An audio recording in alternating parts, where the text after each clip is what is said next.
จอมทัพไทยผู้ทรงพระปรีชาญาณเป็นมิ่งขวัญเหล่าทหารถ้าเปี่ยมล้นด้วยพระบารมี ขอถวายเทิดพระเกียรติด้วยจงรักและภักดีแด่ราชวงศ์จักรีของพระราชาคือหลักชัยของแผ่นดินผู้ทรงเปี่ยมพระเมตตาเป็นมิ่งขวัญปวงประชาทะสถิตในดวงใจทรงนำความร่มเย็นทรงเป็นจอมปราดที่ยิ่งใหญ่เป็นบุญของเราพ้องชาวไทยทั้งแผ่นดินคือในหลวงผู้ทรงปิดทองหลังพระคือในหลวงผู้ทรงครองแผ่นดินโดยธรรมขอพระองค์ทรงพระเจริญขอพระองค์ทรงพระเจริญถวายสดุดีสรรเสริญขอจงทรงพระเกษมสำราญขอพระองค์ทรงพระเจริญน้อมใจกายถวายก้มกราบกรานทรงพระเจริญยิ่งยืนนานในหลวงรัชกาลที่10เราจะสืบสานรักษาและย่อและบำเพ็ญดินโดยทำเพื่อประโยชน์สุขแห่งอาณาราษฎรตลอดไปขอพระองค์ทรงพระเจริญขอพระองค์ทรงพระเจริญถวายสดุดีสรรเสริญขอจงทรงพระเกษมสำราญขอพระองค์ทรงพระเจริญน้อมใจกายถวายก้มกราบกรานทรงพระเจริญยิ่งยืนนานในหลวงรัชกาลที่10ขอพระองค์ทรงพระเจริญขอพระองค์ทรงพระเจริญถวายสดุดีสรรเสริญขอจงทรงพระเกษมสำราญขอพระองค์ทรงพระเจริญน้อมใจกายถวายก้มกราบกรานทรงพระเจริญยิ่งยืนนานในหลวงรัชกาลที่10ทรงพระเจริญทรงพระเจริญทรงพระเจริญ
สถานีวิทยุกระจายเสียงแห่งประเทศไทยจังหวัดเชียงใหม่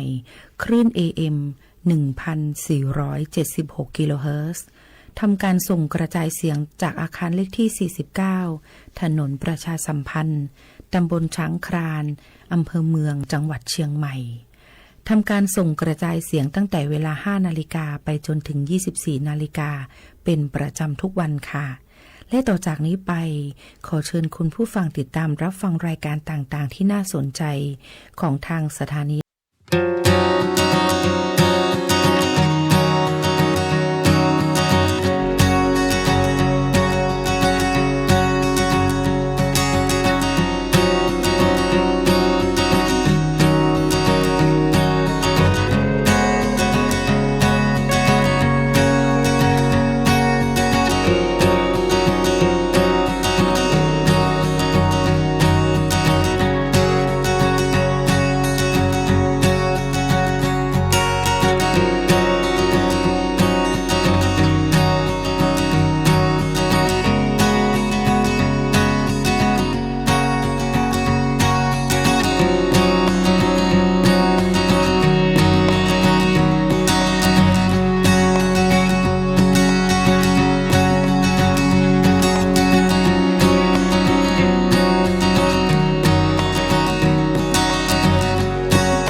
สถานีวิทยุกระจายเสียงแห่งประเทศไทยจังหวัดเชียงใหม่ AM 1,476 กิโลเฮิรตซ์สถานีวิทยุภาคภาษาชาติพันธุ์แห่งเดียวในประเทศไทยที่มีความทันสมัยเชื่อถือได้สร้างอัตลักษณ์กลุ่มชาติพันธุ์สู่สากลเนี่ยปี้ป้าจันข้างบ้านนะอยู่ดีๆเข้าห้องยาท้อง1669ไปปูนละโอ้เป็นไอ้อย่างนักก็เห็นหลานเปิ้นบอกว่าป้าแกเป็นความดันโลหิตน้ำตาลตกวันนั้นยังหันไปบกยาอยู่เลยก่อนหน้าว่าป้าจันเป็นไอ้อย่างบ่ทราบไปหาหมอนั้นนะปี้ยังน้องน่ะบ่เคยไปตรวจเช็คสุขภาพเลยเริ่มกลัวแล้วว่าจะเป็นโรคอะไรยังก็ใจเย็นๆปี้ว่าต่างที่ดีเฮาต้องไปตรวจสุขภาพเปิ้นมีโปรแกรมนัดตรวจผู้ปีไปตรวจจะได้รู้ว่าเฮามีความเสี่ยงเป็นโรคอะไรอย่างพ่องรู้ก่อนจะได้เตรียมตัวก่อนรักษาก่อนบ่ต้องมานั่งกังวลอันเดียวเฮานัดกันไปตรวจสุขภาพที่โรงยาครบปีพอดีแล้วเนี่ยเจ้าปี้ป้าคนผู้เขานัดกันไปเลยเนาะจะไปลืมเนาะตรวจสุขภาพประจำปีสิ่งดีที่ควรทำรู้ก่อนเตรียมตัวก่อนเพื่อเข้าสู่ช่วงสูงวัยอย่างมีคุณภาพด้วยความปรารถนาดีจากสำนักประชาสัมพันธ์เขต 3 กรมประชาสัมพันธ์นี่คุณลูกสาวฉันเพิ่งเรียนจบอยากทำงานที่นี่คุณช่วยหน่อยสิต้องมาสอบตามระเบียบก่อนนะครับหากลูกสาวคุณสอบผ่านได้งานแน่ๆเลย อย่าว่างั้นนี้เลยนะ ฉันมีสินน้ำใจมาให้ด้วยคุณรับไว้สิ หยุดพฤติกรรมทุจริตส่งผลเสียต่อตนเอง สังคมและประเทศชาติคนไทยไม่ทนต่อการทุจริตด้วยความปรารถนาดีจากสำนักประชาสัมพันธ์เขต 3 กรมประชาสัมพันธ์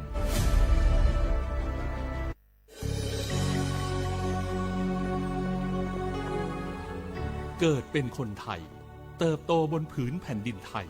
จงภูมิใจในความเป็นไทยชาติไทยเรานั้นนับเป็นชาติที่มีความเป็นมาเก่าแก่ยาวนานเรามีภาษาวัฒนธรรมและมีสิ่งต่างๆที่เป็นเอกลักษณ์ให้เราได้ภาคภูมิใจในความเป็นคนไทยเราควรเห็นคุณค่าและมีความรักชาติหวงแหนแผ่นดินอันเป็นมรดกของบรรพชนร่วมภาคภูมิใจในความเป็นไทย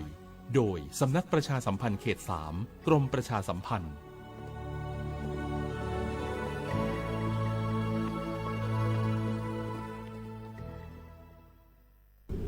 ช่วงที่พายุเข้าเนี่ยเจอทั้งฝนฟ้าคะนองลมแรงฟ้าผ่าบางทีก็มีลูกเห็บด้วยมันน่ากลัวและอันตรายมากเลยนะถ้าไม่อยากเสี่ยงโดนฟ้าผ่าก็ระวังอย่าไปอยู่บริเวณดาดฟ้าระเบียงหรือว่าที่โล่งแจ้งเช่นสระน้ำสนามกอล์ฟทุ่งนาแม้กระทั่งการใส่เครื่องประดับหรืออะไรที่เป็นสื่อนำไฟฟ้าเช่นเงินทองนาคทองแดงแต่ถ้าเป็นเครื่องใช้ไฟฟ้าก็ให้ถอดปลั๊กออกโทรศัพท์มือถือก็ต้องปิดไว้เพราะแบตเตอรี่มีส่วนผสมของโลหะก็เสี่ยงเหมือนกันระวังอย่าไปอยู่ใกล้ต้นไม้ป้ายโฆษณาหรือเสาไฟฟ้าเดี๋ยวจะโดนล้มทับเอาหรือถ้าอยู่ในบ้านต้องปิดประตูหน้าต่างให้มิดชิดป้องกันแรงลมพัดสิ่งของเข้ามาในบ้านอันตรายเสียหายหนักเข้าไปอีกรู้รับปรับตัวฟื้นเร็วทั่วอย่างยั่งยืนปรารถนาดีจากสำนักประชาสัมพันธ์เขต 3 กรมประชาสัมพันธ์เกาะติดหน้าจอรอพบกับรายการคุยกับเศรษฐาที่จะพาคุณไปล้วงลึกเปิดเบื้องหลังอัปเดตความคืบหน้าการทำงานของรัฐบาลและตอบทุกข้อสงสัยของประชาชนโดยนายกรัฐมนตรีเศรษฐาทวีสินคุยสบายๆแบบเป็นกันเองทุกวันเสาร์ที่ 3 ของเดือนเวลา 8 นาฬิกาถึง 8 นาฬิกา 30 นาทีเริ่มเสาร์ที่ 22 มิถุนายนนี้ทาง NBT 2 HD และสถานีวิทยุกระจายเสียงแห่งประเทศไทยทั่วประเทศ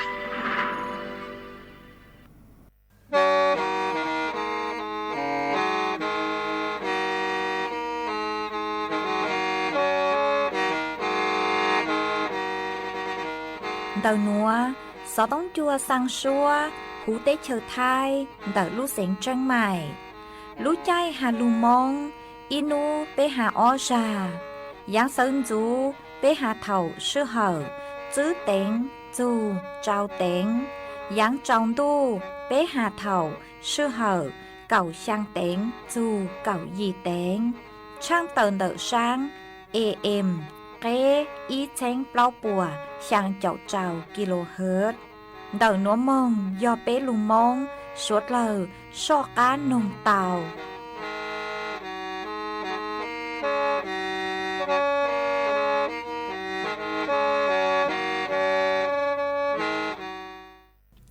Nhớ dùng ý trọng nạ dự cứ tin ninh chẳng suốt lờ. Đợi núa cú bao nhà sỉnh hàng. Dùng xa trọ cán chọn đủ số tông chua hà lù mông đợi lúc sỉnh tranh mày. Tuần dư ý trọng nạ dự cứ tin ninh chẳng suốt lờ. Uẩn đây núa dạy cú yết thói ý trọng nạ dự cứ tin ninh chẳng suốt lờ. Cứ mình gang lù sai hang gang lù nông nhớ cho hố page Facebook. Mà thó của mày bánกดไลค์กดแชร์อีเลงอีแชร์ปู้จัวเพจสวท AM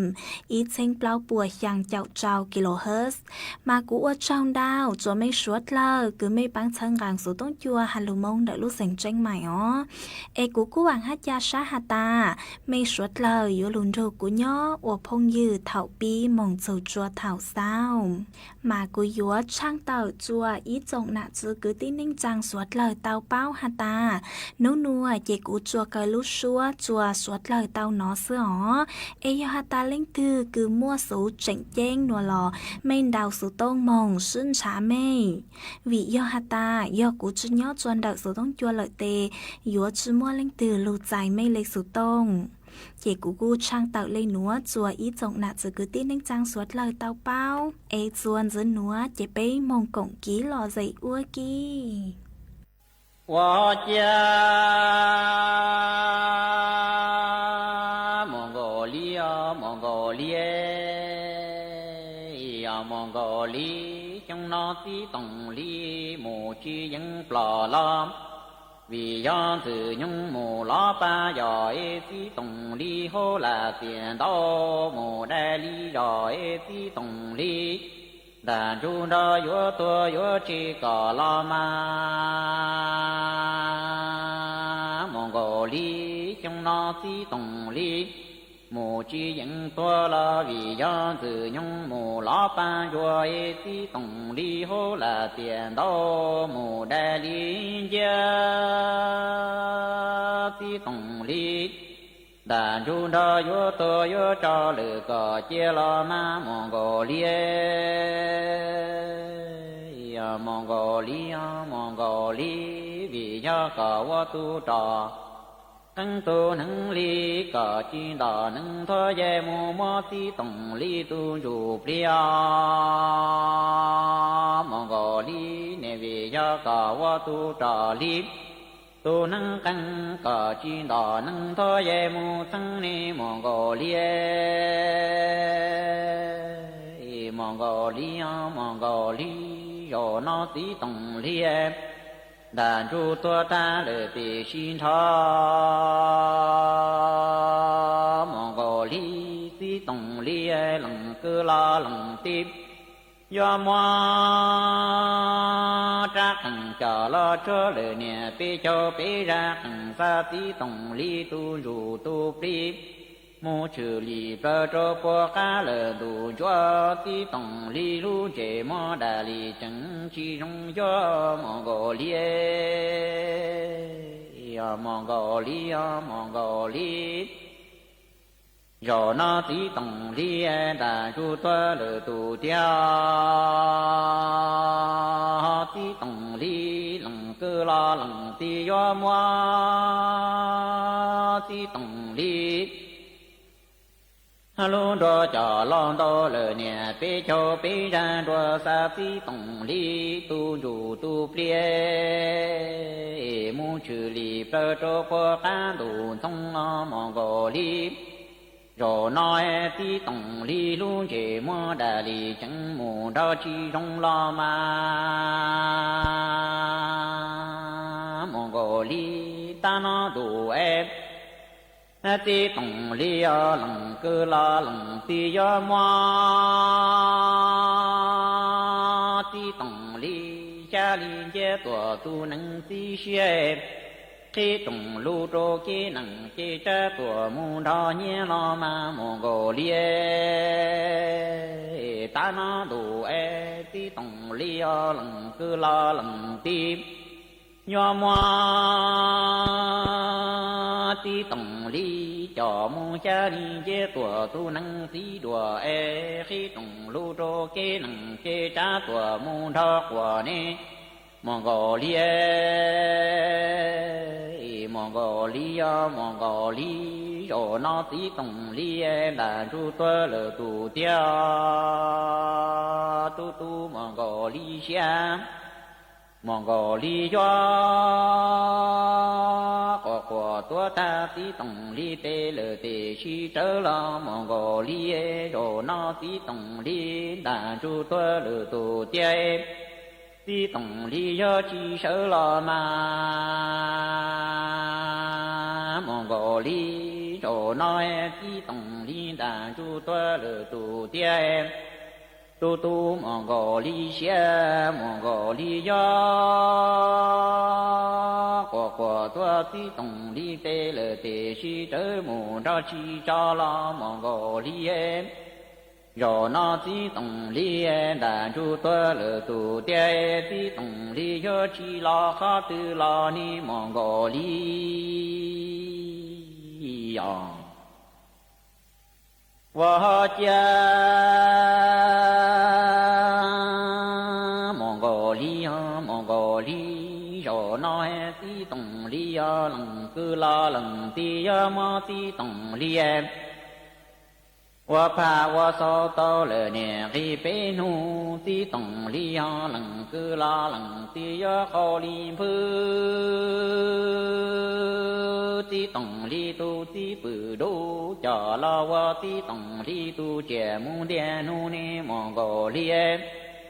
ta nó tu e ti tổng li a lăng cư la lăng ti ya ma ti tổng li wa pa cho wa so to le niên ri pe ma e ti tổng li lăng cư la lăng ti ya ma ti tổng li tu ti bự sa cho la wa ti tổng li tu che mu đen ma ni Mongolia wa cha Mongolia rồi nói ti tổng li lăng cư la lăng tim nhà ma ti tổng li cho mu ta li go cho ta lu li tại tua ti trong cho Mongolia có nhà em có chuyên gia ti tổng li mồ la che ma có gia ti tổng li che có ha chi sa pu ti tổng li lu tie va li vợ cho niệm anani nung cho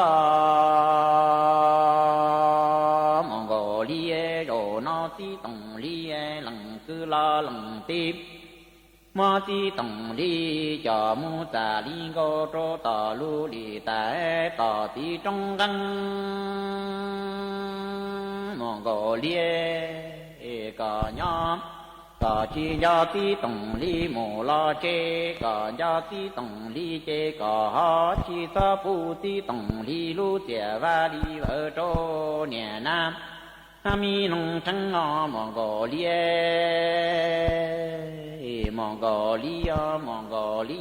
thao ti tổng li wa nông ca trắng nhỏ ti tổng li wa cha trong mồ sân rồi wa lu có mồ trong núi Mongolia ở nó ti tổng li đã chu tua lỡ tu tia Mongolia có nhỏ có bùa ha như do ti tổng li mồ thơ núa Mongolia thao ti tổng li wa nâng ca trứng nhỏ ti tổng li wa lu có trong cha mồ lỡ nụ cú wa cho tổng mồ tấn rồi nó ti tổng li đã chu tua lỡ tu tia Mongolia có nhỏ có bùa ha như do ti tổng li mồ thơ ma Mongolia wa cha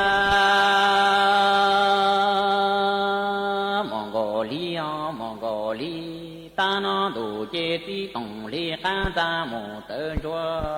dùa e còn ra mồ tơ chúa mò em ta nó đủ e ti tổng li chế hệ chế tơ chế lử li chu tuần đo ca kho Mongolia có nhỏ có chi sa ta ta e ti tổng li yo chi la ha tu la ma Mongolia ta nó đủ e ti tổng li e tu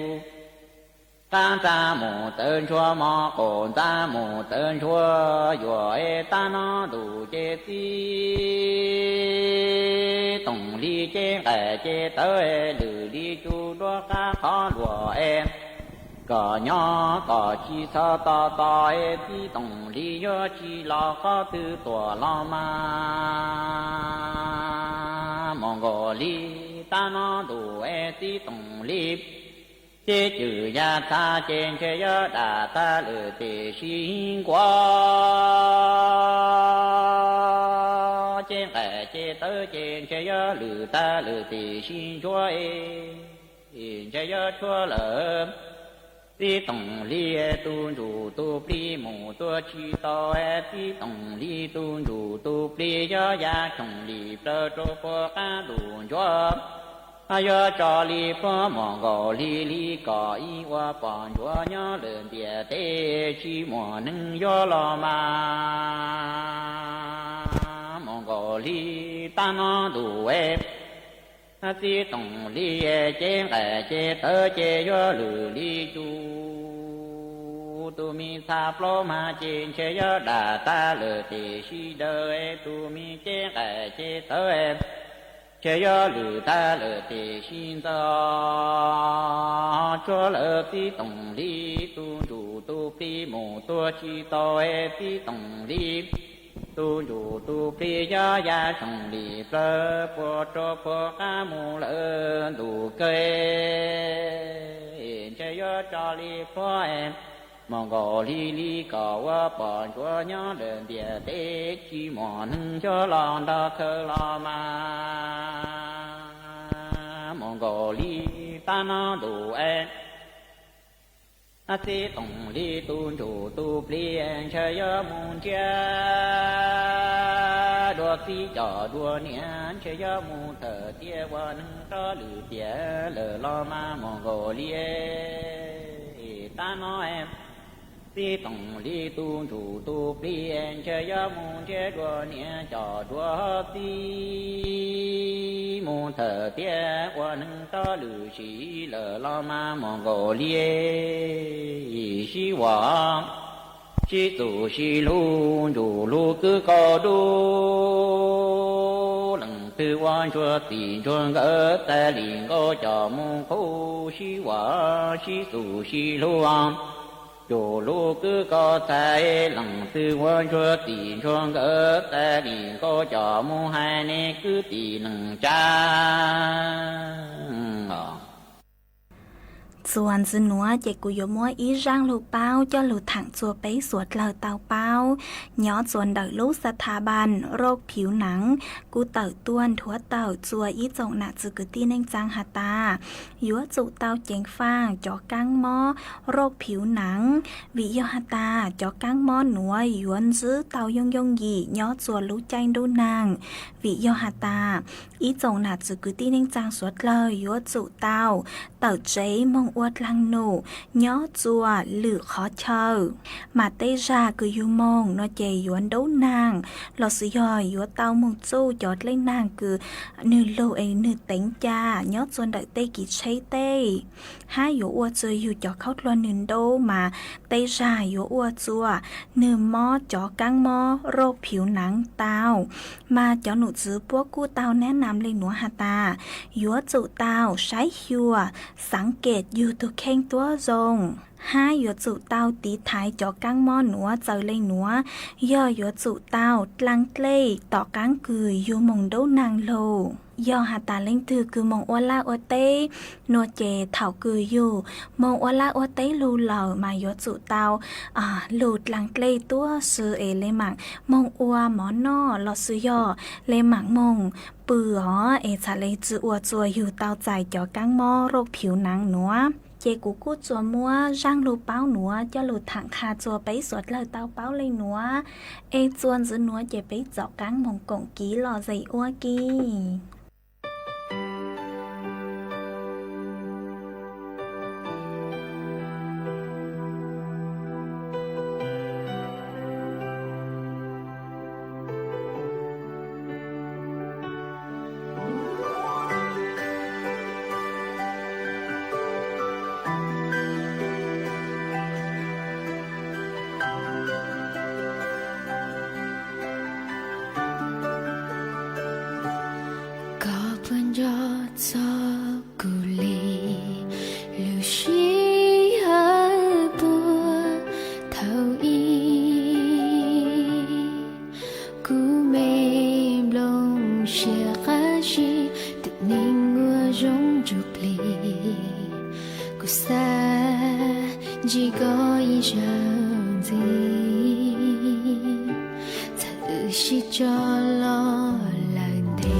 Shake a poor dog.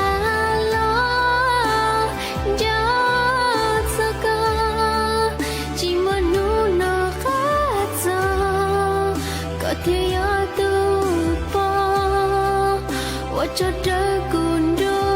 滚，再来点，有我灵验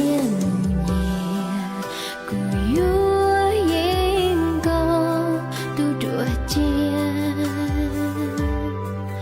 ，có thiên yo tu chỉ nên quậy nhau trâu hấu của xìa dù trâu hấu của lũ tớ mù ta tiền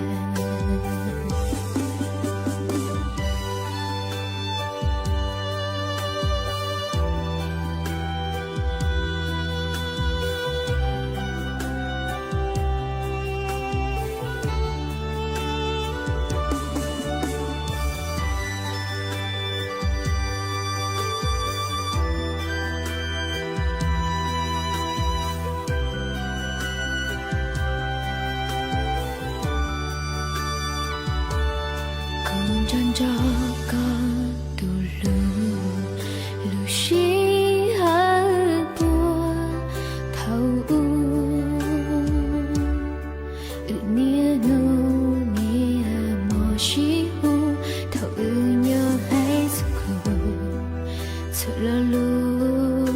có hay tia I love you lù trái nhung thâu đau sầu sao cái lúc có chỉ lòng gió tia của mùa gió mong tập ua có lúc cầu tròn yêu ua có tu ninh rong chỉ bu có của mùa bó xa xa có mê hoa đâu có lúc chia mơ cô yêu nhớ nơi nào sẽ có bữa được cả lo gió xa có chỉ muốn nụ nó khác giờ có thể nhớ tu bỏ我就这滚滚滚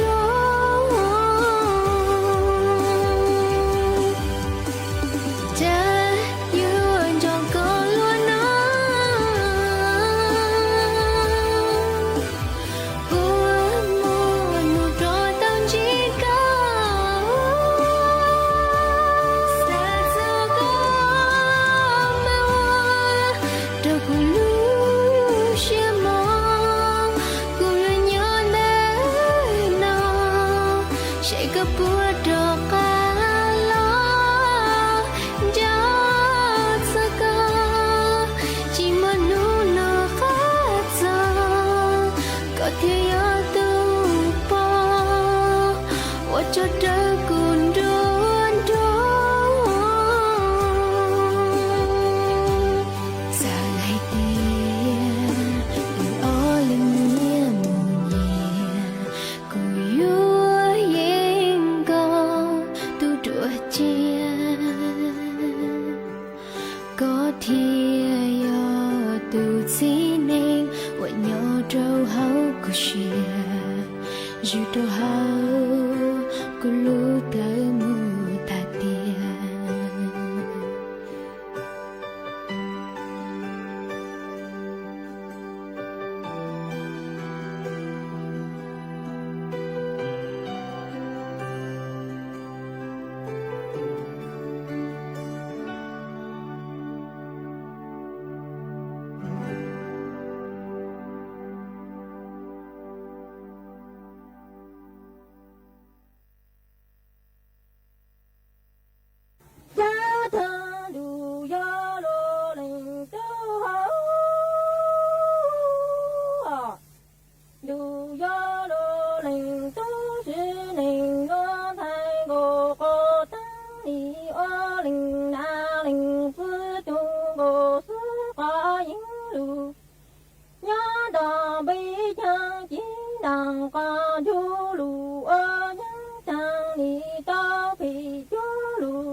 多。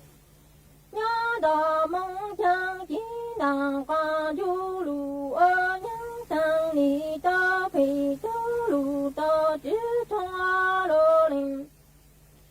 du hò chỉ linh lô ni ở ngô su lù qua những chỉ mùa vì thơ nấu cha chỉ nàng qua du lù ở những thằng ni ta linh trong chữ lúa a lô linh tăng chữ linh lô ni ô ngô su lù qua những chữ mô bi thơ yang chỉ đàng qua du lù ở những thằng ni ta linh tăng linh trong chữ do cha ni ô ngô su lù qua những chữ nông linh na linh mong tự khó chỉ đàng qua du lù ở những thằng ta linh chữ du lù la chữ trong ni du linh na linh sư lù lù thành lù yi trong xe tu thọ khăn mong đủ cho ni lô linh du hò chẳng ở ngô sư lù qua những chữ nông linh na linh mong sư lù chỉ đằng qua du lù ở những thằng ta linh chỉ tu lù la chỉ trong ni chỉ trong yếu du linh na linh sư lù lù thành lù yi trong xe tu cho khăn mong đủ a tư linh tu chẳng ở ngô sư lù qua những du linh na linh sư nhớ tê ni bư tăng phá chính lù cho phong phô ế chỉ đằng qua du lù ở những thằng ta linh tu linh trong chữ trong thị xã đồ nó ta trong phá chỉ một thằng tha lù dành thà du lô lô ni đủ vô tư linh tu hò chẳng ở ngô sư lù qua những du linh na linh sư nhớ tê ni bư tăng phá chính lù cho phô bư chỉ đằng qua du lù ở những thằng ta linh tu linh trong chữ trong thị xã đồ nó ta trong phá chỉ một thằng tha lù dành thà lô qua tư ni tư linh tu hò chẳng ở ngô sư lù qua những du linh na linh sư nhớ tê mô na du la mô sư lù chỉ đằng qua du lù ở những thằng ni chỉ mô lơ lù tăng lù chơ lù du la du a lô linh tu chẳng ni ở ngô sư lù qua những nhớ tê mô na du la mô sư lù chỉ đằng qua du lù ở những thằng ni chỉ mô lơ lù tăng lù chơ lù du lô bư a lô linh tu cha phấn ca la la chi sa lô no cha ni chi pu khăn đô tu e khơ gõ lu thông ca yu mong đô tu ca nhang tu tu ti ca chu lu dòng thơ đô phấn ca la ta chẳng ta lu tin đằng chu lô tăng tê ni ở lu sa tu yu dây mong chu linh tu linh trong ở chẳng lư cho xin cho thay ngô cô tăng ni tăng ca ra la chi sa lô no ni chi pu khăn đô tu e khơ ga lu tu ca yu mong đô tu ca nhang tu tu ti ca chu lu dòng thơ si e tăng ca ra ta chẳng chỉ đằng chu lô tăng tê ni ở lu sa tu yu dây chu linh tu linh trong mong ở chẳng lư cho si y thay ngô cô tăng ni cho khăn ca ra lu tu ti thơ bằng la chẳng linh tu linh trong ở lu ti tu mô trong tu chư càng a lô linh tu hò chẳng thay ngô cô tăng ni cho khăn ca ra lu tu ti có thơ cô la linh tu linh trong ni ở lu ti tu mô trong thằng 都知道爱在我国等你一花老大长长大用老龙是龙之从都知用你一应大用长大长老龙沙龙之都知刚爱长花老老七十二路诺家家金当康就梦着地老地都知道我是的路花啦就领都领就老领都领中之路啊等老老七十路罗家金当康就梦着地老地知道我是的路花啦就领都领就老领都领中之路啊等老老七十路诺老将你我领出地关张永有领那领子路路成路一程路花路多找大坑等老老七十路诺老将你我领出地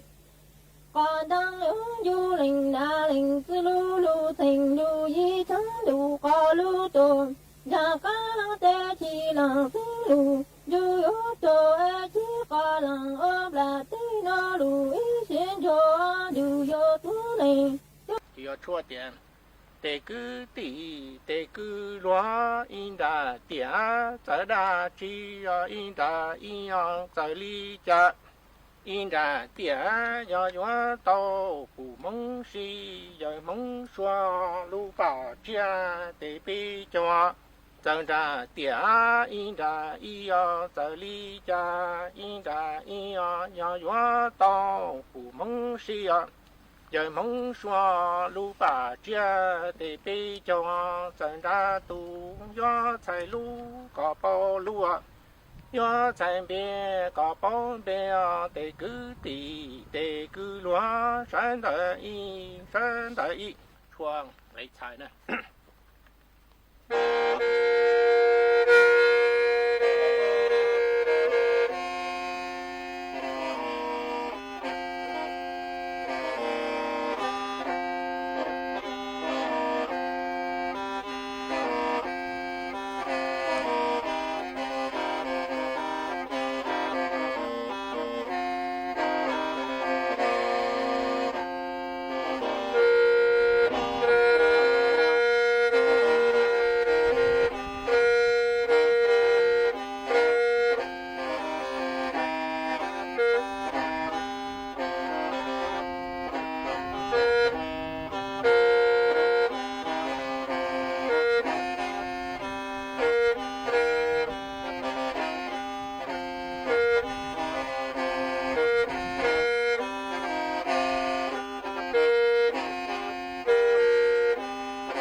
tự chỉ cho lo lần thế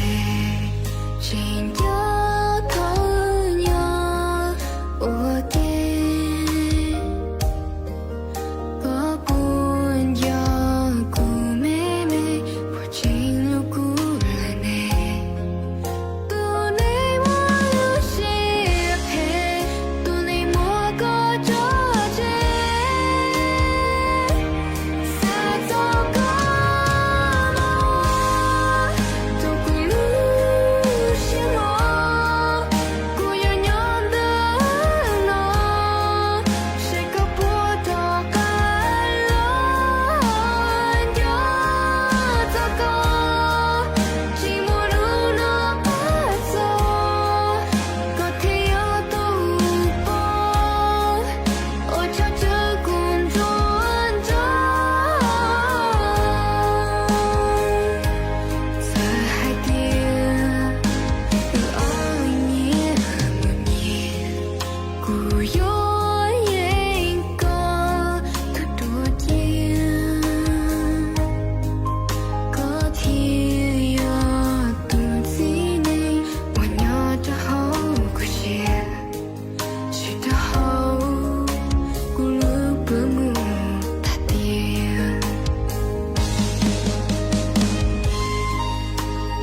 ơi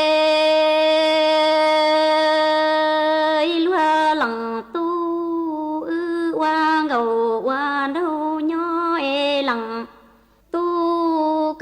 có chi lo có tư chi chê dù sưng lia cha tòa hậu cha bê có cho lo có tư chi cho chê cha dù sưng lia lò hậu cha nó vừa lúa lằng tu mi ơi lúa lằng tu gấu lo lằng nia thia lằng thì đa mi công nhà trăng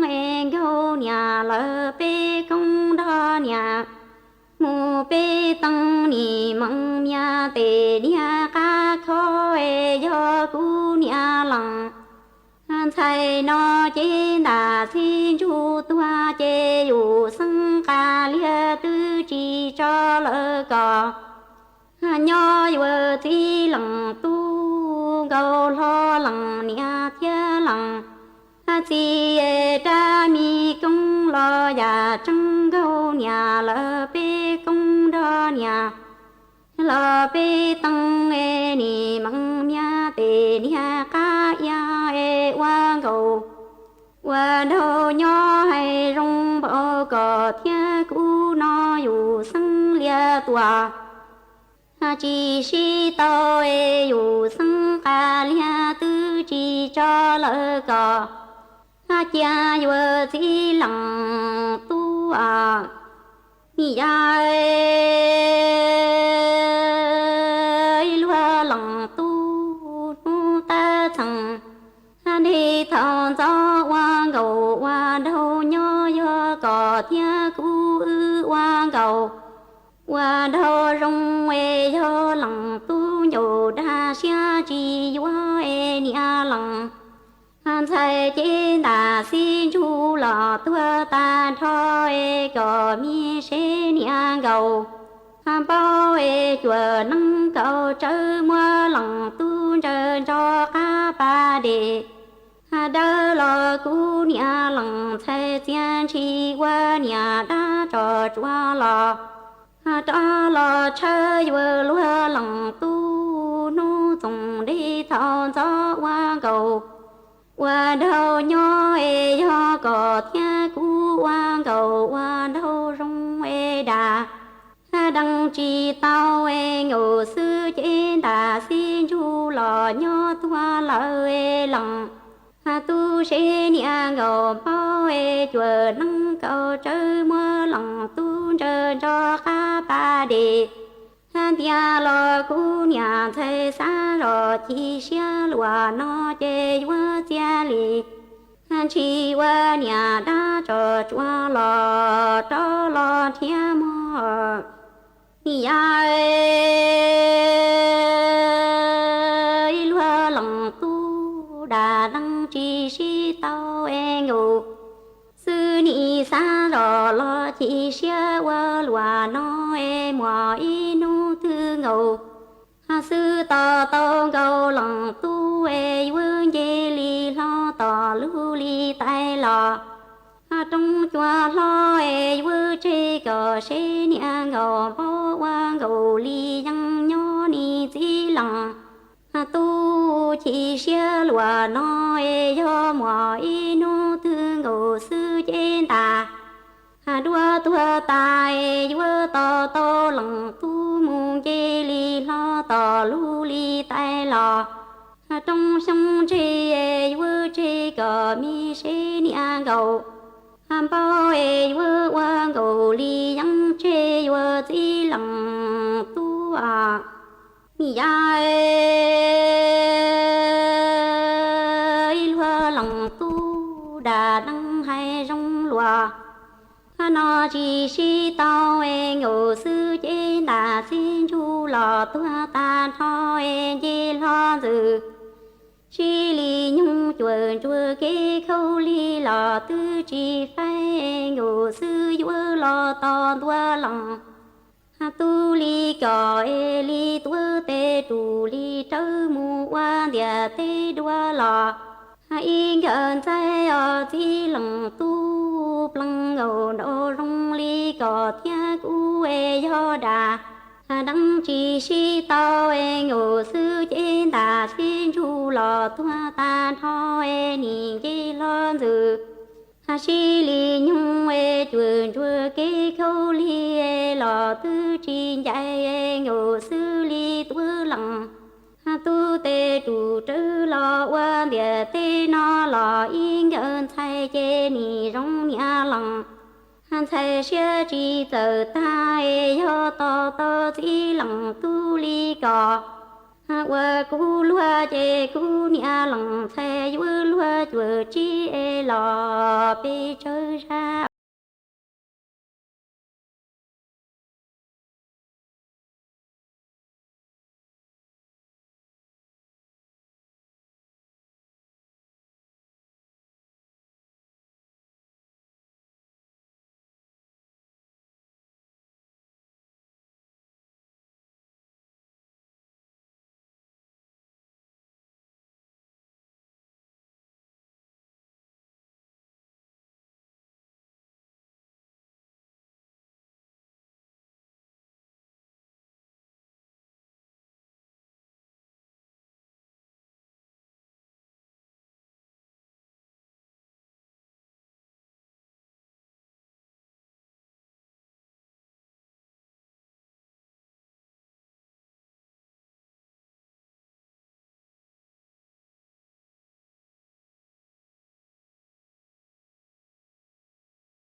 nạ giữ cứ tin nên chẳng suốt lờ lúc sư hở cú tăng lờ chế cú yốn giải ý trọng nạ giữ cứ tin nên chẳng suốt lờ lên nùa sư bế mạng chó cắn lù xuân rứt lùa chuan đợi đủ số tông chua hà lù mông đợi lúc sành tranh mài tàu chuột chuột nô inu bế hạ ó ra giáng sơn dấu do thảo giữ tính dù trao tính giáng trong đô do thảo cậu giang tính dù cậu dị tính nô nùa chế cú yốn giải mây mong lên nó lợi sư ê thọ cho của mây chua chua lên chua tù chuẩn giữ chu ký nó cắn nhỏ rồng suốt lờ mi ya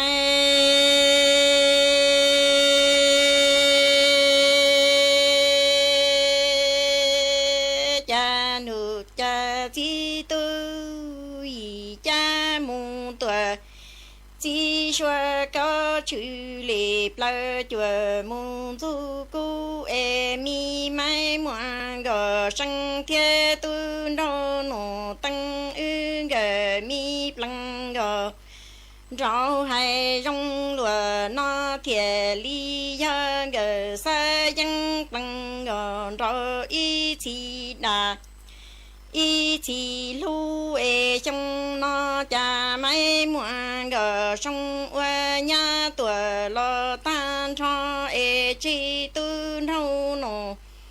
tăng nhỏ chê nì cho mấy muộn gờ sân ê nì hay sân nhà dâu ly dân tìa mi mấy muộn gờ sân tìa là do cho to ê sẽ mấy muộn gờ sân bờ cho cá lọ quê tu nâu nô tăng y tu mi cô loan gầu ê tuổi lợi liên thu ni chỉ lặng tu cha gì cha mong tuổi chỉ xóa có chữ lì plơ chùa mong thu cầu ê mi mai muộn gờ sân thiên tu nô nô tăng ư gờ mi plăng gờ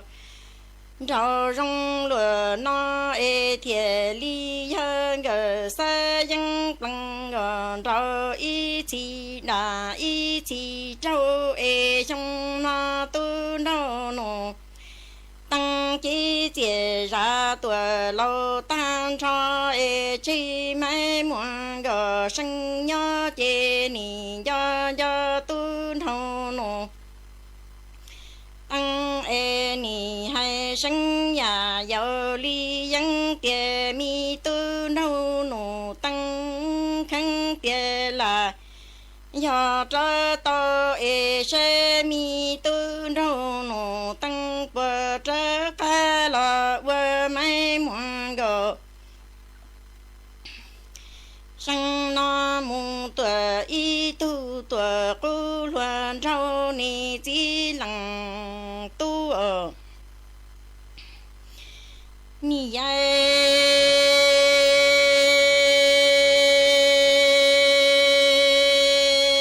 cha mi nông hồ và ya ta ra e nông trong tuổi ya ta rong yue trời lì tua cho rong là y tăng lờ rong tu ra e mi mai muộn gờ sang thiên tu nâu nô tăng ư gờ plăng gờ rờ y chi đăng do nhẹ chia y xí năng chỉ do ca ê trong nó mi tu nâu nô tăng chi chia ra tuổi lâu ta cho chi mai muộn gờ sang yue mù mua lằng nhà lằng chi lu ta chi hơ nhung pa li pa tua tu chỉ ca ni chi lằng tu cha mi nông hồ và ya ta ra e nông trong tua ya ta rong e yue chơi li tua cho rong là y tăng là rong tu rau e mi mai muộn gờ sang thiên tu rau nụ tăng ư gờ blanc rau thiệt li hơ y chi đà y chi châu e trong nó mãi muộn gờ sang quê nhà tuổi lo tan cho chỉ tu đâu nổ tăng y lăng mù mua ta lăng nhà lăng chi lu giả chi hô trong tuổi tu chỉ câu hờ nì ai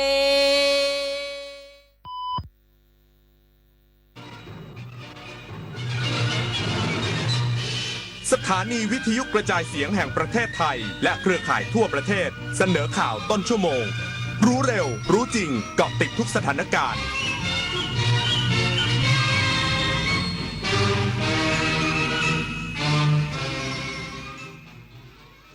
รับฟังข่าวต้นชั่วโมง 6 นาฬิกากับนฤนาถแข็งขันกรุงเทพมหานครบูรณาการความร่วมมือกรมอุตุนิยมวิทยายกระดับการพยากรณ์อากาศที่แม่นยำรับมือฤดูฝนนี้อีกสักครู่กลับมาติดตามรายละเอียดค่ะถนนดนตรีไลฟ์กรกฎาคมนี้พบศิลปินเพื่อชีวิตฝรั่งบนหลังควายเดวิดอินทีพร้อมศิลปินรับเชิญพิทักษ์เสริมราชเฟรนชิปเสถียรพงศ์ก้องจินาวันและกิจกรรมดนตรีเปิดหมวกวง TIB Band โดยสมาคมคนตาบอดแห่งประเทศไทยพบกันที่ห้องออดิทอเรียมอาคารปฏิบัติการสถานีวิทยุกระจายเสียงแห่งประเทศไทยวันศุกร์ที่ 26 กรกฎาคมนี้เวลา 18 นาฬิกาติดต่อเข้าชมโดยไม่เสียค่าใช้จ่ายได้ที่ Facebook ถนนดนตรีเรายังเป็นนักเดินทางทุกครั้งที่คุณท่องโลกอินเทอร์เน็ตพบโฆษณาเหล่านี้ไหมงานสบายรายได้ดีทำงานต่างประเทศค่าตอบแทนสูงซ้ำร้ายกรณีที่เกิดกับผู้เยาว์มักมาในรูปแบบเพื่อนชักชวนค้าประเวณีหรือข่มขู่โดยทำให้กลัวว่าจะเกิดอันตรายต่อชีวิตร่างกายน่วงเหนี่ยวกักขังและอีกสารพัดรูปแบบหยุดคิดว่าการค้ามนุษย์เป็นเรื่องไกลตัวใส่ใจบุตรหลานและรู้ทันข้อมูลกลโกงเพื่อป้องกันการตกเป็นเหยื่อขบวนการค้ามนุษย์เมื่อประเทศสมาชิกอาเซียนก้าวสู่สังคมสูงวัยไทยในฐานะเป็นประเทศเจ้าบ้านโดยกระทรวงสาธารณสุขเปิดศูนย์อาเซียนเพื่อผู้สูงอายุอย่างมีศักยภาพและนวัตกรรมหรือศูนย์อาไก่รองรับสังคมสูงวัยในทุกมิติส่งเสริมคุณค่าสร้างพลังกายใจแก่ผู้สูงอายุในอาเซียนพัฒนาองค์ความรู้นวัตกรรมและสร้างความร่วมมือด้านสาธารณสุขในระดับภูมิภาคนี่คือแบบทดสอบทักษะการรู้เท่าทันสื่อว่าคุณมีมากแค่ไหน 1. ฟังเนื้อหาอะไรเชื่อทันทีใช่หรือไม่ 2. เห็นข้อมูลที่คิดว่าดีมีประโยชน์มือไวอยากแชร์หรืออยากกดลิงก์นั้นทันทีใช่หรือไม่ 3. เชื่อหมดใจไม่สนแหล่งที่มาของข้อมูลใช่หรือไม่หากตอบว่าไม่ทั้งหมดขอแสดงความยินดีเพราะคุณมีภูมิคุ้มกันการถูกชักจูงจากสื่อต่างๆไม่ตกเป็นเหยื่อของข้อมูลข่าวปลอมง่ายๆทักษะการรู้เท่าทันสื่อเปรียบเสมือนอาวุธสำคัญของผู้บริโภคข่าวสารรุ่นใหม่ในยุคปัจจุบัน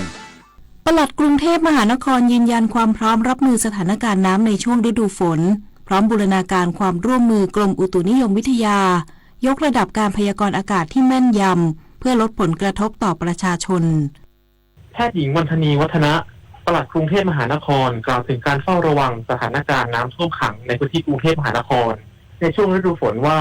กรุงเทพมหานครโดยสำนักการระบายน้ำมีความพร้อมในการบริหารจัดการน้ำและแก้ไขปัญหาน้ำท่วมขังในช่วงฤดูฝนนี้ซึ่งได้มีการดำเนินการอย่างต่อเนื่องทั้งในโครงการที่ดำเนินการแล้วและมาตรการเร่งด่วนที่ดำเนินการในบางพื้นที่ซึ่งนายชัชชาติ สิทธิพันธ์ผู้ว่าราชการกรุงเทพมหานครได้มีการกำชับและติดตามประเด็นดังกล่าวอย่างใกล้ชิดและจากปรากฏการณ์ฟ้ารั่วที่เกิดขึ้นบ่อยครั้งและอิทธิพลของปรากฏการณ์ลานีญาที่กำลังจะมาถึงคาดว่าจะส่งผลให้มีปริมาณฝนมากในปีนี้โดยทางสำนักการระบายน้ำได้มีความร่วมมือกับกรมอุตุนิยมวิทยาในการใช้เทคโนโลยีเรดาร์ในการพยากรณ์สภาพภูมิอากาศที่จะมีความแม่นยำมากขึ้นและหากมีปริมาณฝนที่ตกหนักจนทำให้เกิดการท่วมขังจะต้องมีมาตรการการระบายน้ำที่มีประสิทธิภาพเพื่อลดความสูญเสียและผลกระทบต่อประชาชนชาวนันมาลีรายงานกรมพัฒนาฝีมือแรงงานผลักดันอาชีพการดูแลผู้สูงอายุและผู้ป่วยไปแข่งขันทักษะฝีมือในเวที World Skill รียง 2024 เพื่อแสดงศักยภาพแรงงานไทยสู่นานาชาตินางสาวบุภาเรืองสุดอธิบดีกรมพัฒนาฝีมือแรงงานเปิดเผยว่ามีโอกาสได้ตรวจเยี่ยมและให้กำลังใจเยาวชนที่เป็นตัวแทนประเทศไทยที่อยู่ระหว่างการเก็บตัวฝึกซ้อมในสาขาการดูแลผู้สูงอายุและผู้ป่วยซึ่งมีนางสาวอริยพรลิ้มกมลทิพย์หรือน้องแก้ม ได้รับคัดเลือกให้เป็นตัวแทนประเทศไทยเข้าร่วมการแข่งขันในเวทีการแข่งขันฝีมือแรงงานนานาชาติหรือ WorldSkill ลียง 2024 ณ เมืองลียงสาธารณรัฐฝรั่งเศสมีกำหนดการแข่งขันระหว่างที่ 3-17 กันยายนนี้จากการตรวจเยี่ยมและพูดคุยกับผู้เชี่ยวชาญและผู้ฝึกสอนรวมถึงน้องแก้มทำให้ทราบว่ามีกำลังใจที่ดีมากมีความตั้งใจและขยันฝึกซ้อมมีความมุ่งมั่นที่จะคว้าเหรียญรางวัลกลับมาฝากชาวไทยให้ได้ซึ่งขอเป็นตัวแทนของพี่น้องชาวไทยมาให้กำลังใจถึงสถานที่เก็บตัวฝึกซ้อมขอให้ตั้งใจและเก็บเกี่ยวประสบการณ์นี้ไว้ไปปรับใช้ในการทำงานต่อไปสำหรับการแข่งขัน WorldSkill ที่ฝรั่งเศสครั้งนี้กรมพัฒนาฝีมือแรงงานจะส่งเยาวชน 22 คนตัวแทนประเทศไทยเข้าร่วมการแข่งขันทั้งหมด 19 สาขาทุกสาขาอยู่ระหว่างการฝึกซ้อมตามสถานที่ต่างๆนิตยาคุณศิลป์รายงานหน่วยปฏิบัติการพิเศษอรินทราช 26 ร่วมกับกองบังคับการปฏิบัติการพิเศษเข้าควบคุมเหตุชายคลุ้มคลั่งพร้อมอาวุธปืนจับครอบครัวเป็นตัวประกันและยิงเจ้าหน้าที่ตำรวจที่เข้าระงับเหตุเสียชีวิต1 นายบาดเจ็บ1 นายซึ่งขณะนี้สถานการณ์ยังไม่คลี่คลายเมื่อช่วงกลางดึกที่ผ่านมาเกิดเหตุชายคลุ้มคลั่งพร้อมอาวุธปืนจับครอบครัวเป็นตัวประกันจำนวน5 คนภายในบ้านพักหมู่บ้านดีเคย่านพระราม 2เขตบางขุนเทียนแขวงบางขุนเทียนกรุงเทพมหานครหลังเกิดเหตุเจ้าหน้าที่ตำรวจได้เข้าระงับเหตุดังกล่าวถูกชายคนดังกล่าวได้ทำการยิงต่อสู้ส่งผลให้พันตำรวจโทกิจชนจัญญารมรองผู้กำกับการปราบปรามสถานีตำรวจนครบาลท่าข้ามเสียชีวิตและดาบตำรวจชัยวัฒน์อัตโสพลได้รับบาดเจ็บรวมถึงบุตรสาวของผู้ก่อเหตุได้รับบาดเจ็บจากพ่อที่ใช้ปืนตบที่ใบหน้าโดยพลตำรวจเอกต่อศักดิ์สุขวิมลผู้บัญชาการตำรวจแห่งชาติได้สั่งการให้พลตำรวจโททิติแสงสว่างผู้บัญชาการตำรวจนครบาลลงพื้นที่ดำเนินการระงับเหตุดังกล่าวพร้อมประสานหน่วยปฏิบัติการพิเศษอรินทราช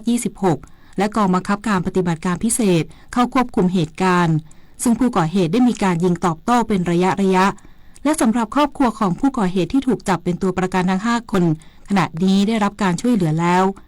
โดยเจ้าหน้าที่ตำรวจยังคงใช้ความพยายามเจรจาแต่ยังไม่เป็นผลจบข่าวนฤนาถแข็งขันอ่านรับฟังข่าวครั้งต่อไปเวลา 7 นาฬิกาค่ะติดตามข่าวที่นำเสนอไปแล้วได้ที่ www.thainews.prd.go.th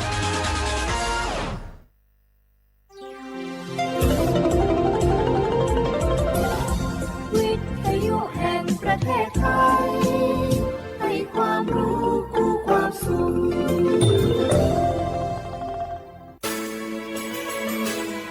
สถานีวิทยุกระจายเสียงแห่งประเทศไทยจังหวัดเชียงใหม่ AM 1476 กิโลเฮิรตซ์สถานีวิทยุภาคภาษาชาติพันธุ์แห่งเดียวในประเทศไทยที่มีความทันสมัยเชื่อถือได้สร้างอัตลักษณ์กลุ่มชาติพันธุ์สู่สากล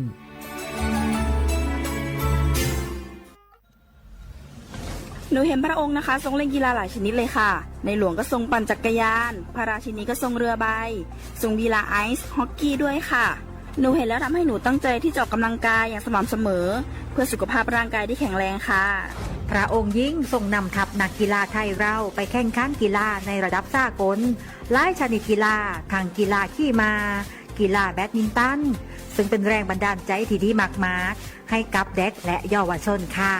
พระองค์เป็นเหมือนแสงนำใจไทยทั้งชาติมาเตเจ้ามาร่วมกันออกกำลังกายง่ายๆด้วยการเดินวิ่งปั่นออกกำลังกายอย่างสม่ำเสมอช่วยป้องกันโรคสมองเสื่อมป้องกันการเป็นอัมพาตได้ในเจ้า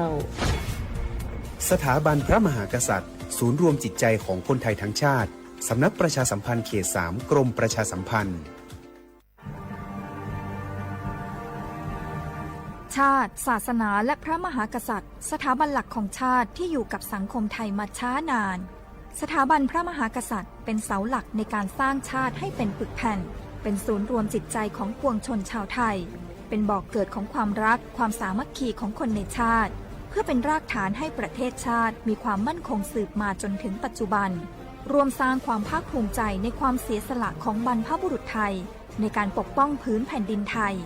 โดยสำนักประชาสัมพันธ์เขต 3 กรมประชาสัมพันธ์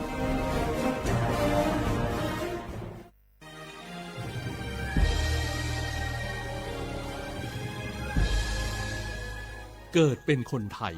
เติบโตบนผืนแผ่นดินไทยจงภูมิใจในความเป็นไทยชาติไทยเรานั้นนับเป็นชาติที่มีความเป็นมาเก่าแก่ยาวนานเรามีภาษาวัฒนธรรมและมีสิ่งต่างๆที่เป็นเอกลักษณ์ให้เราได้ภาคภูมิใจในความเป็นคนไทยเราควรเห็นคุณค่าและมีความรักชาติหวงแหนแผ่นดินอันเป็นมรดกของบรรพชนร่วมภาคภูมิใจในความเป็นไทยโดยสำนักประชาสัมพันธ์เขต 3 กรมประชาสัมพันธ์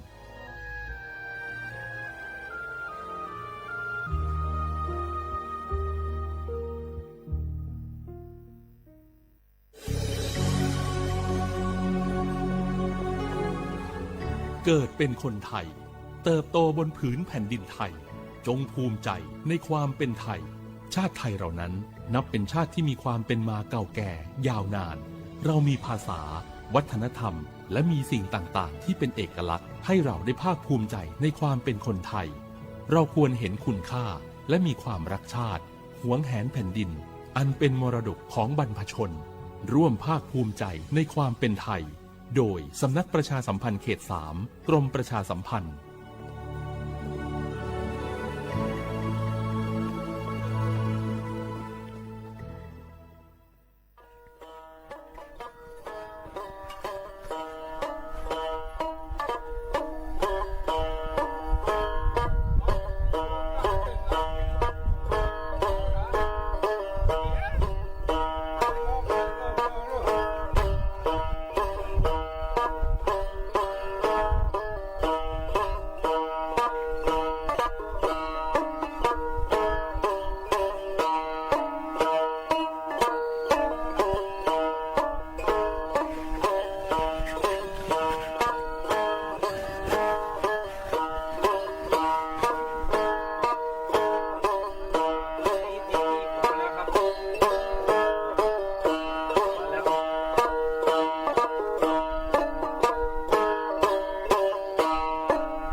Solo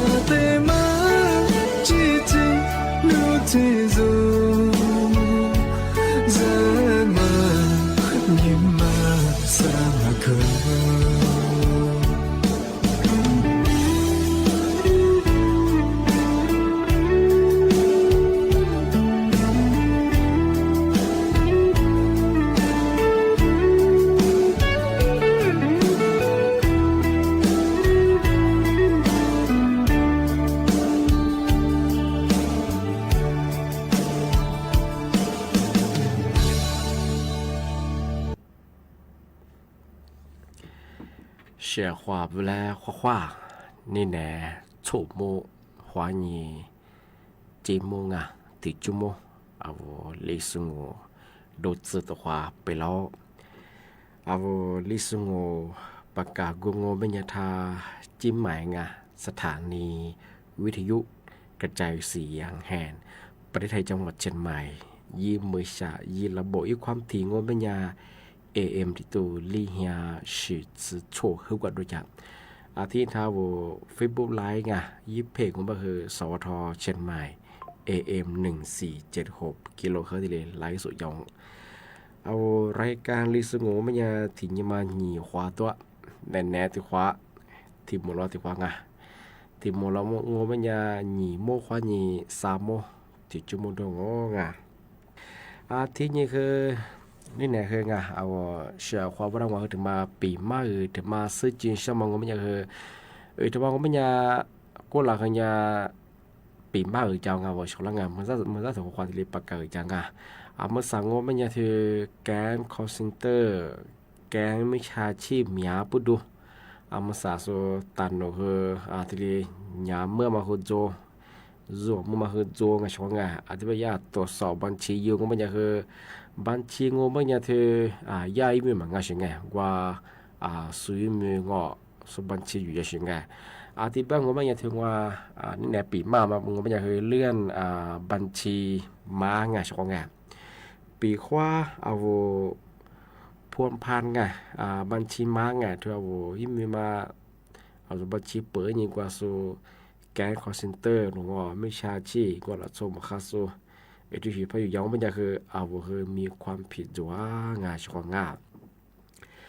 ที่บ้านมันจะชของงาเมื่อสองมันจะคือถึงกับถั่วคือบัญชีม้ามาคือยามาซื้อสูจ้าซื้อสูจ้าชของงาเดี๋ยวรับจ้างเปิดบัญชีม้ายังมองไม่คืองาเมื่อสอง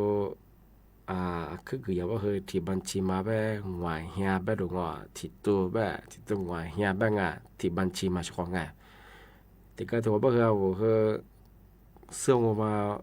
ผิดกฎหมายมั้งอ่ะก็คือผู้บอกคือนุ่งเชือกผู้ดงอ่ะเปิดบัญชีสุดแล้วเยี่ยมอ่ะเอาไว้มีความยิ่งเอาบัญชีเปิดยิ่งกว่าสุดแล้ววุ่นวายมาช่องอ่ะทำไมคือการรับจ้างเปิดบัญชีมามั้งอ่ะทำไมถ่ายเยี่ยช่องอ่ะที่ถึงมาโง่ไม่ยากช่องงานบัญชีขวานี้สุดแล้วกว่าชาวเยี่ยมาดงว่าทำไมถ่ายเย่งมาซื้อสุดแล้วว่าเบอร์ว่ายิ่งว่าแต่สุดจ้ากว่าตัวสุดแล้วว่าจางมาซื้ออาจจะว่าอย่าเลยยิสูกว่าผิดกฎหมายทั้งปวงยิสูแล้วพระว่าจางก็ไม่ยากคือสู้เที่ยวบัญชีแต่ยังไงกว่าผู้บ่าวดูแลมาดูยามางอ่ะที่ดีเยอะสิไงที่บ้านไม่ปีข้อแบบน่าจะสู้เจ้าหน้าที่ตำรวจไงพันยาโมโลพัสดุโมโลงไม่สู้เพียตัวสอยสิไงบัญชีมาผู้บ่าวมีสัญญาเจ้าของบัญชีมางาเป็นยังไงสุดท้ายพักเลี้ยงบัญญัติบัญชีมาถือนายเบพาตรงอันเลพาตรงอีเมลมาก็ว่าเขาจะน่าถวายติดตามยังไงน่าถวายโชว์ลายช่องไงที่บ้านของปัญญาเรียกว่าการเปิดบัญชีม้ายังมาคือไงมาจุลงามาคือผิดกฎหมายมีบทลดโทษสองไงยึดกฎหมายว่าไม่คือไงบัญชีม้าของปัญญาคือเรียกว่าเป็นว่าเปิดมาสุดแล้วฝุดจามองว่ามันยังไงมันก็คือสุดแล้วเช่าเยี่ยมมาสุดแล้วมันก็ไม่คือจำคุก3 ปีประมาณที่นี่คือปรับไม่เกิน100,000 บาทมันก็จะคือผู้บอกเขาโคจาโคเบื่อเฉยไงทั้งปรับทั้งจ่ายยังงานที่ถึงมาว่าไม่ยา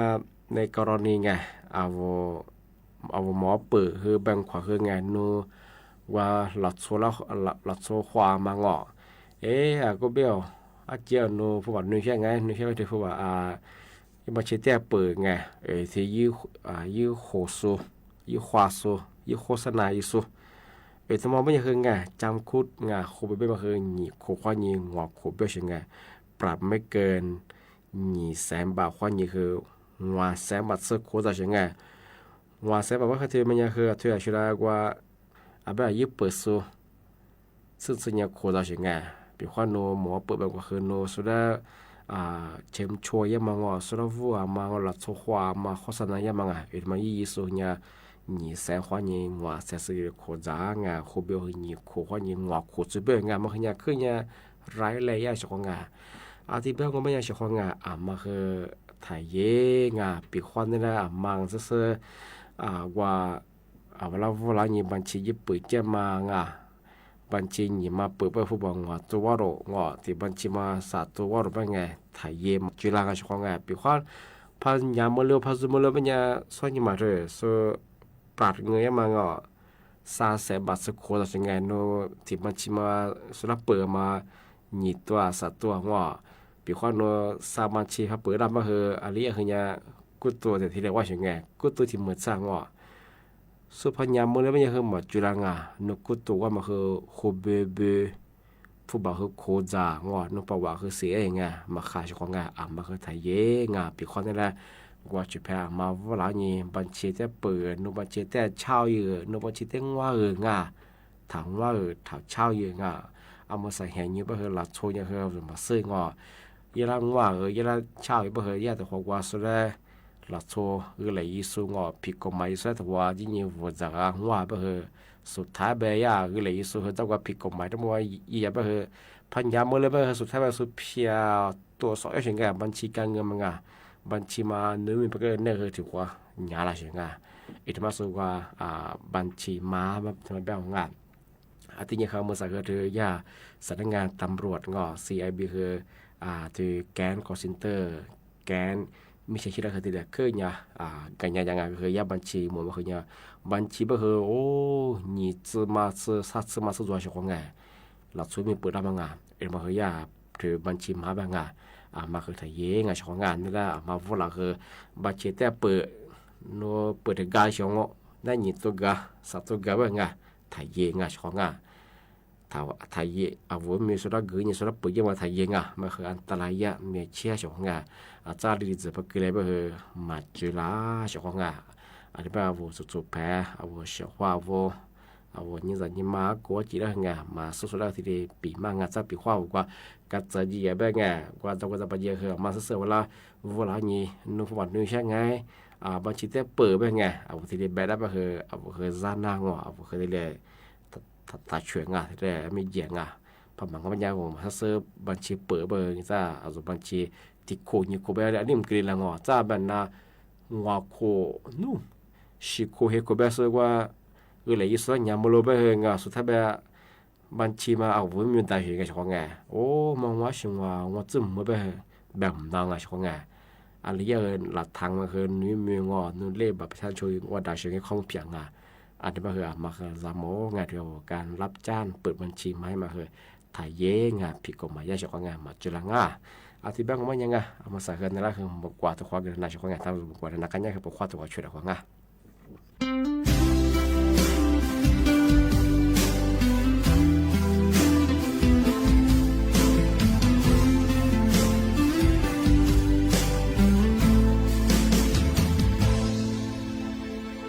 在比我的努哈加马的，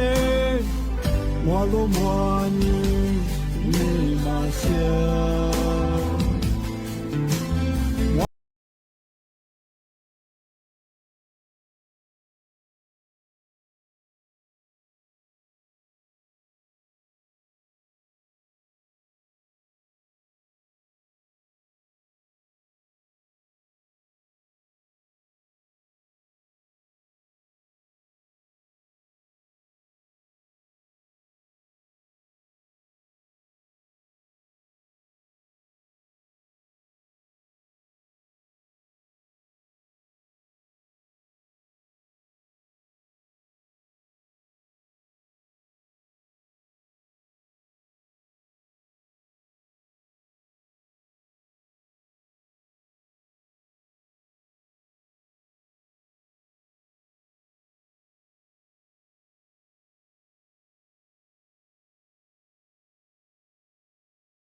我都满你你嘛想，我面表明路飞度啊咋咋西了，路门的光我带你我路表明，路你嘛关啊，手给你那边。努尼玛比努尼阿之年，我得忙啊不，我努尼的高个嘞，我只有在米里更好，阿不古不我命，努得马尼努，我努尼的高个嘞，我只有在米。阿们古不难明，我的米两哎，我努你的高个嘞，我只有在米里更好。阿们古不我明，努的马尼努，我努你的高个嘞，我只有在米里更好。阿们古不我明，我的米两哎，阿们古不我明，我的米里住。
我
ที่นี่ที่ถึงมาปีใหม่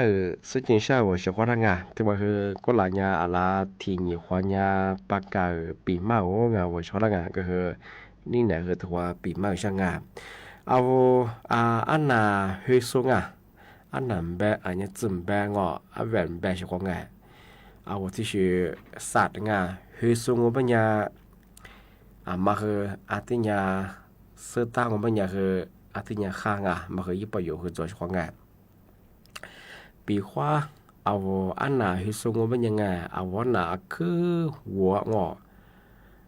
ปีขวาวันน่ะว่าฮิขวาจะคืออิสมอเฉดยงเป็นยาอิสมอจีนี่สุดากับขวามาหรืองอมันก็ชื่อสุจะสุจะมาสักสิ่งไงภาษีหายยังงเป็นยาคือเอา20%ยี่เฮซุต้องรับผิดชอบอยู่ว่างาอย่าถือกฎหมายไงอาญามาตรา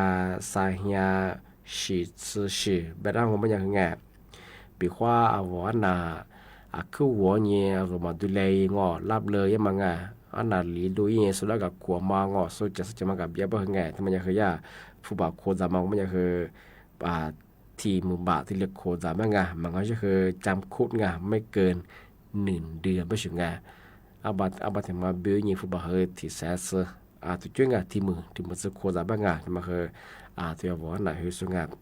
ปีขวางชาวเอาเสื้อเวลาที่ยานเตือนยังบ่คือเอาภาพมันนางงไม่ยังอันมาคือปรับไม่เกิน30,000 บาทชาวซ้ำบัดสิโคจาที่นี่คือปีขวานอนหนามากกว่าสุดโขงยิ่งโขสูคือขึ้นนาเรื่องงเป็นยังค่าสีไม้หรืองเธอค่ารักษาพยาบาลหรืองที่ยังว่าสุมีตัวคือหมูยิงสุดขาดรายได้มาคือไงมาครับผมก็รับผิดชอบอยู่ว่าไงผมบอกว่าอย่างไงนั่นเฟรมมันสุดว่ามีหมูยิงผู้ดูสุดที่ยิ่งยังมาที่ยิ่งมาคือรายได้มีว่ามาคือไงผมก็ที่ได้รับผิดชอบอยู่แบบไงมังที่แบบงบมันยังสุดของไงอันน่ะเฮสุตาโปมังวันน่ะปีขวาคือเผาหัวโง่เป็นยังไงมาคือโฉดวิควายใจเจของงาที่ว่าวิติของแนวอิสมาถ้าเกิดตัวเจปีขวาพันลีดูพันดูก็คือยี่เฮโซนคือมีความผิดที่จงปีขวาทาชนนั้นแบบย้อนวันน่ะสุดาพักโกก็คือ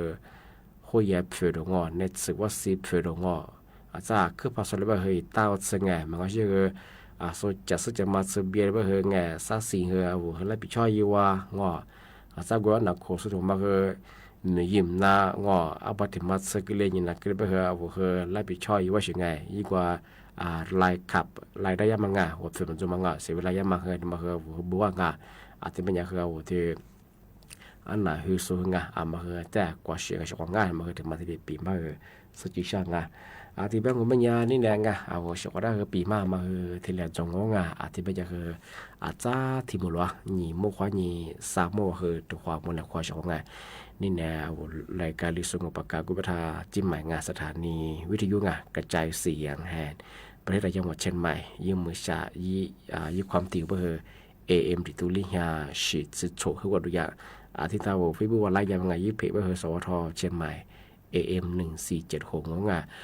สถานีงบประทาตำบลช้างคลางอำเภอเมืองจังหวัดเชียงใหม่ดาวสถานีวิทยุกระจายเสียงแห่งประเทศจังหวัดเชียงใหม่อธิบายมันยังไงนี่คือทัศน์แต่ละเที่ยงว่าชาวทาวิทยุนาโซทาไลฟ์สวัสดีสุดคือบ่มว่าชาวทาคือจะชื่อจะมาพูดชื่อจะว่าคือว่าจริง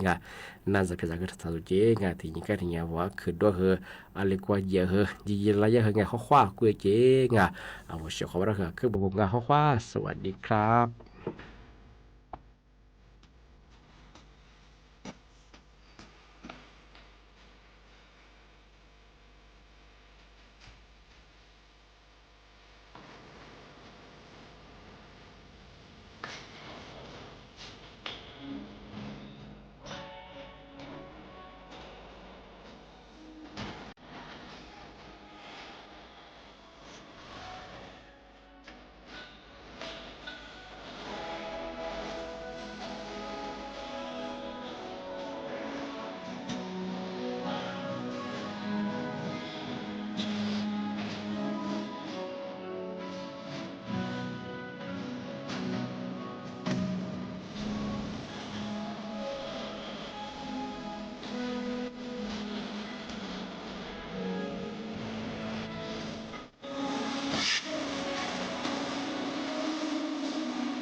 Hãy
subscribe cho kênh Ghiền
Mì Gõ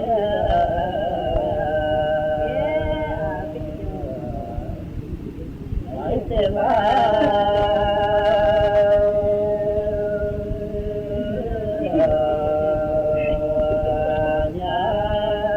bỏ lỡ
Hãy subscribe cho kênh Ghiền Mì Gõ để không bỏ lỡ